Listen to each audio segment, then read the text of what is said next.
पहली बात हमने डेबिट से माइनस किया, दूसरा हमने 600 को डेबिट किया और यहाँ पर बैलेंस शीट में भी हमने 200 से डेबिट किया है। इस हिसाब से हमारी बैलेंस शीट डेफिनेटली मिलेगी।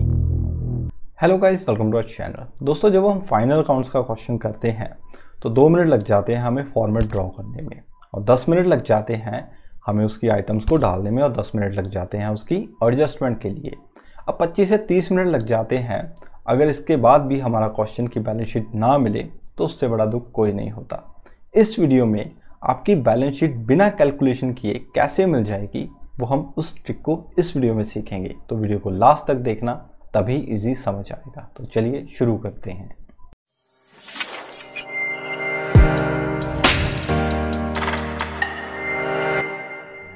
तो आइए देखते हैं कि एक सिंपल वे क्या होगा कि आप अपनी बैलेंस शीट को मैच करवा दें, वो भी बिना कैलकुलेशन के। ट्रिक पर जाने से पहले हम ये देखेंगे कि आपकी जो बैलेंस शीट है वो मैच क्यों नहीं होती। वो होती है लैक ऑफ नॉलेज की वजह से।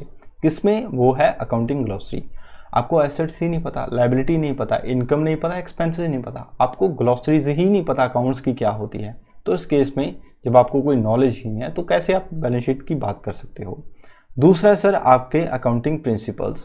आपको यही नहीं पता कि कोई चीज़ कैपिटल कब होगी, रेवेन्यू कब होगी। उस केस में भी आपकी बैलेंस शीट मिलने के आसार बहुत ज़्यादा कम है। और तीसरा है, आपको जर्नल एंट्री के बारे में ही नहीं पता। डेबिट एस्पेक्ट क्यों है, क्रेडिट एस्पेक्ट क्यों है, इस चीज़ का आपको पता ही नहीं है। तो मतलब बैलेंस शीट मिलाने का तो कोई पर्पज़ नहीं होता। ठीक है, आइए बात करते हैं उस ट्रिक की कि आप बिना कैलकुलेशन किए आपकी बैलेंस शीट मैच होगी या नहीं, उस पर चर्चा करेंगे। तो ये आपकी एक सिंपल सी एडजस्टमेंट है जो फाइनल अकाउंट्स की एडजस्टमेंट होती है। बहुत ही नॉर्मल सी एडजस्टमेंट है। क्या है एडजस्टमेंट? कि पहली एडजस्टमेंट है कि आउटस्टैंडिंग वेजेस फॉर 500। अब इसकी एंट्री क्या होगी? वो होगी wages account debit to outstanding wages, right. तो 500 यहाँ पर आ जाएगा, 500 यहाँ पर आ जाएगा। तो ये जो एडजस्टमेंट है आप कैसे डालते हो? आप इसको ट्रेडिंग अकाउंट में टू वेजेस डालकर उसकी अमाउंट डाल देते हो, और दूसरा जो इम्पैक्ट होता है वो आप liability side, that is outstanding wages, ऐसे डाल देते हो, राइट। अब ये तो आपने कॉन्सेप्ट डाल दिया। इसके बाद भी कहीं ना कहीं आपके दिमाग में ये बात होती है कि यार बैलेंस शीट क्या मैच करेगी। आइए मैं आपको वो बात बताता हूँ। देखिए, वेजेस आपने डेबिट की तो पहला इम्पैक्ट तो आपने डेबिट कर दिया, ठीक है। क्या आपने दूसरा इम्पैक्ट क्रेडिट किया? वो कैसे पता चलेगा? जो लायबिलिटी साइड होती है यहाँ पर मैंने क्रेडिट डाल रखा है। लायबिलिटीज हमेशा क्रेडिट बैलेंस होती है, एसेट्स हमेशा डेबिट बैलेंस होते हैं, तभी मैंने यहाँ पर डेबिट लिखा। अब आपने एक एस्पेक्ट तो डेबिट कर दिया 500 से, और दूसरा एस्पेक्ट भी आपने क्रेडिट कर दिया 500 से, तो ये डेफिनेटली आपकी बैलेंस शीट मैच करेगी। आइए एक सेकेंड एग्जाम्पल से और सीखते हैं। सेकेंड एग्जाम्पल है कि आपका जो एक कमीशन है, दैट इज अक्रूड कमीशन, वो 700 का है। आपकी इनकम है जो आपने अभी अभी अर्न की लेकिन आपको रिसीव नहीं हुई। आप क्या करते हो भाई, इसको आप एसेट मान लेते हो, accrued commission account debit to commission account, और इसको इनकम मान लेते हो। ये आप एंट्री डालते हो, 700 यहाँ डालोगे, 700 यहाँ डालोगे। अब इसकी एडजस्टमेंट क्या करते हो? अब प्रॉफिट एंड लॉस अकाउंट में क्या करते हो? बाय कमीशन अकाउंट ऐसे डाल देते हो, राइट। 700 यहाँ डालोगे। एक तरफ तो आपकी इनकम है, दूसरी तरफ आप अक्रूड कमीशन को एज अ एसेट मान लेते हो, तो यहाँ पर आप 700 डाल दोगे। अब आपने ये एस्पेक्ट किया, क्या आपने डेबिट के साथ क्रेडिट किया? आइए देखते हैं। देखिए, आपने कमीशन को क्रेडिट कर दिया तो ये क्रेडिट किया, ठीक किया। क्या आपने डेबिट किया? आपने इसको एसेट साइड भी रिकॉर्ड कर लिया, तो आपने डेबिट भी किया। यहाँ पर क्रेडिट कर दिया, यहाँ पर डेबिट कर दिया, तो भाई हाँ, अब भी हमारी बैलेंस शीट मैच होगी क्योंकि हमने डेबिट के साथ साथ एक क्रेडिट को भी डाल दिया। आइए तीसरी एग्जाम्पल की ओर सीखते हैं, कुछ एडवांस होगा इसमें। थर्ड एडजस्टमेंट है loss of stock due to fire, ₹800। 800 का आपका स्टॉक खत्म हो गया, तो एंट्री आप क्या डालते हो? पूरा का पूरा आपका नुकसान है, loss by fire account debit to, कहाँ से जाएगा? दैट इज परचेजेस से, ठीक है, परचेजेस अकाउंट। 800 से डेबिट होगा, 800 से क्रेडिट होगा। अब ट्रेडिंग अकाउंट में क्या करते हो? ट्रेडिंग अकाउंट में आपकी ऑलरेडी परचेजेस होती हैं, ठीक है। ऑलरेडी आपकी परचेजेस होते हैं, कुछ भी अमाउंट की होती हैं, उसमें से आप क्या करते हो, लेस कर देते हो लॉस ऑफ स्टॉक। ठीक है, कितने से, जितने से आपका स्टॉक लॉस हुआ है, और नेट अमाउंट यहाँ पर आप लिख देते हो। दूसरा इम्पैक्ट भाई ये आपने क्रेडिट कर दिया। दूसरा इम्पैक्ट जो आपका होता है वो लॉस होता है, और लॉस आपका प्रॉफिट एंड लॉस में जाता है, loss by fire account, that is 800। आइए इम्पैक्ट देखते हैं कि आपने डेबिट के साथ साथ क्रेडिट को किया। ऐसी ट्रांजैक्शन में आप जब ऐसे लेस और ऐड करते हो तो आप उलझ जाते हो कि आपने डेबिट के साथ साथ क्रेडिट किया है। आइए मैं आपको बताता हूँ।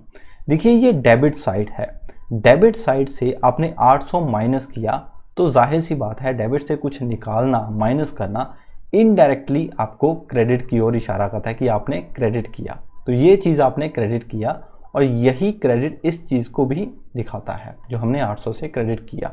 और दूसरा हमने प्रॉफिट एंड लॉस अकाउंट में डेबिट किया 800, जो इस बात को दर्शाता है। तो इसी के साथ हाँ भाई ये डेफिनेटली मैच होगी बैलेंस शीट हमारी, हमें किसी चीज़ का डर नहीं। आगे बढ़ते हैं, इसी को एडवांस लेवल पर लेकर जाते हैं। फोर्थ एडजस्टमेंट है आपकी यही कि loss of stock due to fire and insurance claim admitted ₹200। इस एंट्री को थोड़ा सा इंटरप्रेट करते हैं कैसे। देखिए आपका जो लॉस ऑफ स्टॉक था, लॉस ऑफ स्टॉक वो था भाई 800 का, इसमें से आपका इंश्योरेंस क्लेम था वो था 200 का, और 600 का आपका नेट लॉस है। क्या है, नेट लॉस। अब इसकी एंट्री क्या होगी, एंट्री होगी loss by fire account debit. ठीक है, इंश्योरेंस कंपनी अकाउंट डेबिट किससे निकलेगा, परचेजर्स से। जाहिर सी बात है आपकी परचेजर्स ही खराब हुई हैं। अब लॉस ऑफ स्टॉक जो है वो आपका 600 का नुकसान हुआ है, 200 का आपका इंश्योरेंस कंपनी ने एडमिट कर लिया, और नेट परचेजेस आपकी 800 से जाएंगी। ये आपकी एंट्री है। अब इस एंट्री को फाइनल अकाउंट की एडजस्टमेंट में कैसे डालना है। अब भाई यहाँ पर आपकी एक ऑलरेडी परचेजेस होगी, ये आपको पता है, पहले एग्जांपल हमने की ही थी। अब इस परचेजेस से हम कितनी अमाउंट निकालेंगे, लॉस ऑफ स्टॉक पूरी की पूरी 800 का हम यहाँ से निकालेंगे। हमारा नुकसान कितने का हुआ है, 600 का। ये कहाँ जाएगा, ये प्रॉफिट एंड लॉस अकाउंट में जाएगा, टू लॉस बाय फायर 600। और ये 200 कहाँ जाएगा, ये हमारा इंश्योरेंस क्लेम है। जब कोई राइट क्लेम होता है वो एसेट होता है, तो हमारी बैलेंस शीट में जाएगा, दैट इज इंश्योरेंस कंपनी कितना, 200। अब आइए इस एस्पेक्ट में देखते हैं कि हमारी बैलेंस शीट मिलेगी या नहीं मिलेगी। पहली बात, हमने डेबिट से माइनस किया, तो जाहिर सी बात है डेबिट से माइनस करना क्रेडिट होता है। हमने 800 की 800 अमाउंट को क्रेडिट कर दिया। दूसरा सर, हमने 600 को डेबिट किया है, 600 को डेबिट किया है, तो हाँ डेबिट भी कर दिया। और यहाँ एसेट साइड में भी हमने डेबिट किया है, कितने को, 200 को, जो कि एंट्री के हिसाब से बिल्कुल सही है। तो इस हिसाब से हमारी बैलेंस शीट डेफिनेटली मिलेगी। और अगर हम इस अप्रोच से काम करें, हर एडजस्टमेंट ऐसे देखेंगे कि हर एक डेबिट के साथ हमने क्रेडिट किया है, तो हमारी बैलेंस शीट डेफिनेटली मैच होगी, और यही वो ट्रिक है। तो इसी के साथ वीडियो अच्छी लगी हो, वीडियो को लाइक कीजिए, चैनल को सब्सक्राइब कीजिए। अगर कोई डाउट हो तो कमेंट कीजिए। मिलते हैं नेक्स्ट वीडियो में। Thank you so much.